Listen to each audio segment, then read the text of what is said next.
Hello, George here. I just want to summarize just my what I'm seeing. Because I've been talking a lot about science that I've been seeing, but I haven't actually elaborated it. I just assume that people know what I'm talking about. So I'm gonna do just a few videos on just on what I'm seeing in terms of science for the approaching rapture. The first thing I'll do is I'm going to talk about the sign that has just passed. Doesn't mean, of course, that it's not really a significant sign, but it's the nature of a signs that it's like you're in a freeway sign. You might come across a sign that says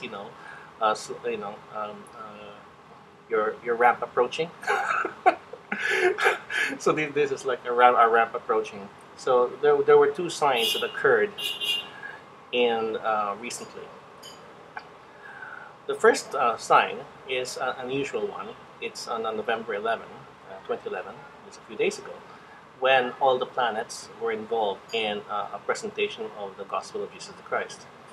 And this occurred, I discovered this by accident, because people were talking about the exit of Saturn on the Virgo's womb, a lot of YouTube videos about that. So I took a look and I thought, well, what are the other planets doing? And the other planets were in interesting positions. So what I did was I took these positions and I looked up a reference on Biblical Astronomy, authors Frances Rolleston, Mazzaroth, her book Mazzaroth, which is a reference work on Biblical Astronomy, and E.W. Bullinger, which has a book Witness of the Stars, which is a more popular, easy to read version of this. Both of these were written over 100 years ago, so they're not exactly easily available now, unless you have a very good, well-stocked Christian bookstore. But they're available in Amazon and on the internet. I'll post links for that if you want to research this for yourself. Now, remember, just to be, just remember, be careful about astrology, right? Biblical astronomy is different from astrology.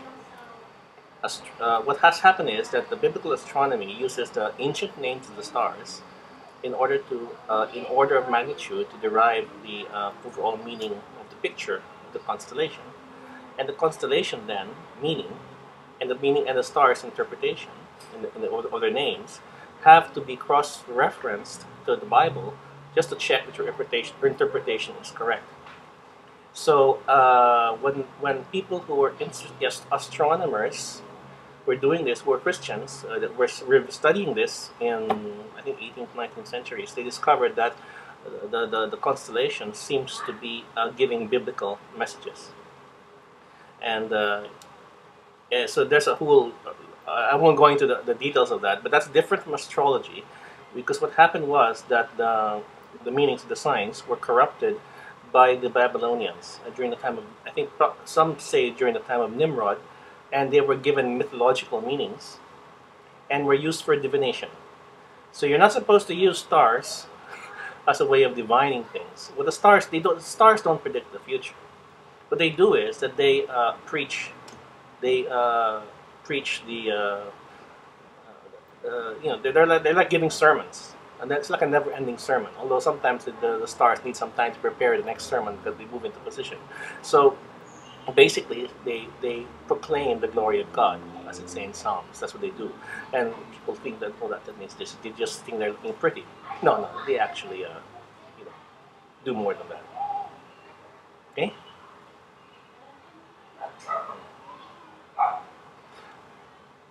So there was a weird light there. It's what's weird. Okay, now. So there's one. There was a gospel in the sky in November 11. So I'll put up a link with that presentation because it's kind of long.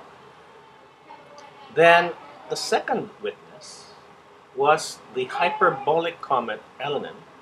Or I don't know if it was a comet, but for the sake of because it's behaving like a planet in terms of what it's doing in the sky, I'm gonna call it a hyperbolic planet.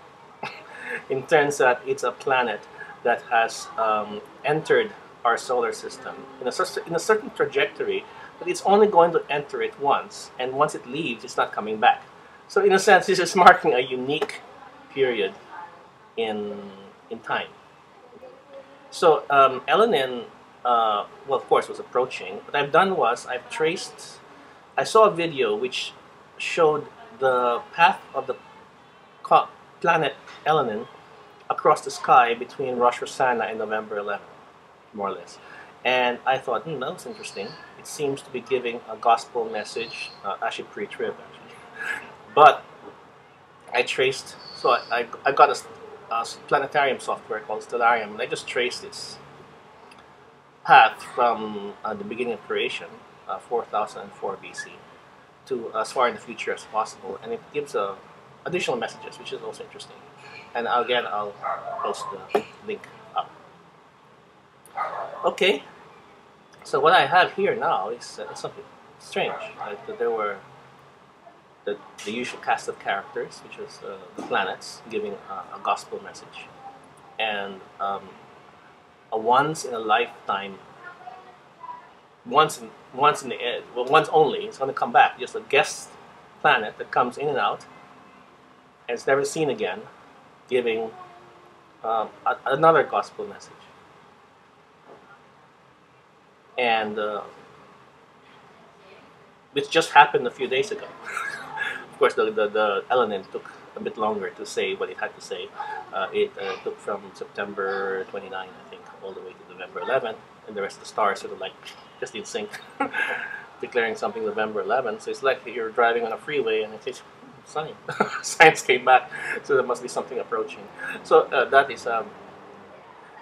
so in terms of astronomical signs, there's something telling me that, it's like something is fast approaching.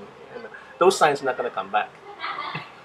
I mean, because for a start, Elenin is not coming back. In theory, of course, another hyperbolic comet could appear, and the stars, the planets could align their configuration, all say the same thing at the same time. But the odds of that are, pardon the pun, astronomical. So there's a two. So something's coming up. Sometimes I look out the window and it's such a, it's ordinary day. It's hard to think, but then they also said that, right? It'll look like any other day when these things happen. So the rapture could be very, very close, very, very, very close, and based on those signs. And those are just the signs in the sky. I mean, there's not enough time. I'm not gonna make this a very long video. I'll talk about the signs a bit lower down in another video. But anyway, I thought, okay, for now, let me share these two. I've had this in a few other in a couple of videos, but I haven't really pulled it together and given my thoughts of it. I just presented it as facts. But the way these things appear to me is that something is fast approaching. Those signs, when you see fireworks in the distance, you assume that there's something going on down there. So the same thing, we have signs that appear, and the type that will never appear ever again. I mean, they just don't appear. They're there for no reason at all, just for decoration. It's usually, they usually mean a way of warning us to get ready. Especially since the signs are not just, it's not that just you'll go in more detail, but the November 11 one is really talking about the Genesis 3:15, the first ever prophecy in the Bible. It's also giving some indications that Jesus the Christ is coming back. It's the second coming, the coming judgment. It's all illustrated there. And the same thing with Elenin. Elenin is giving the same message, sorry about that, about the gospel. But the gospel in the context of getting ready to escape the coming judgment. Those are the two parts, those are the messages that is common to both. Okay? So anyway, I hope you found it interesting. I have to get ready for working after preparing this video, and I'll prepare another one on the geopolitical signs. Maybe, hopefully tomorrow, but we'll see. Okay? Till next time, cheers, bye.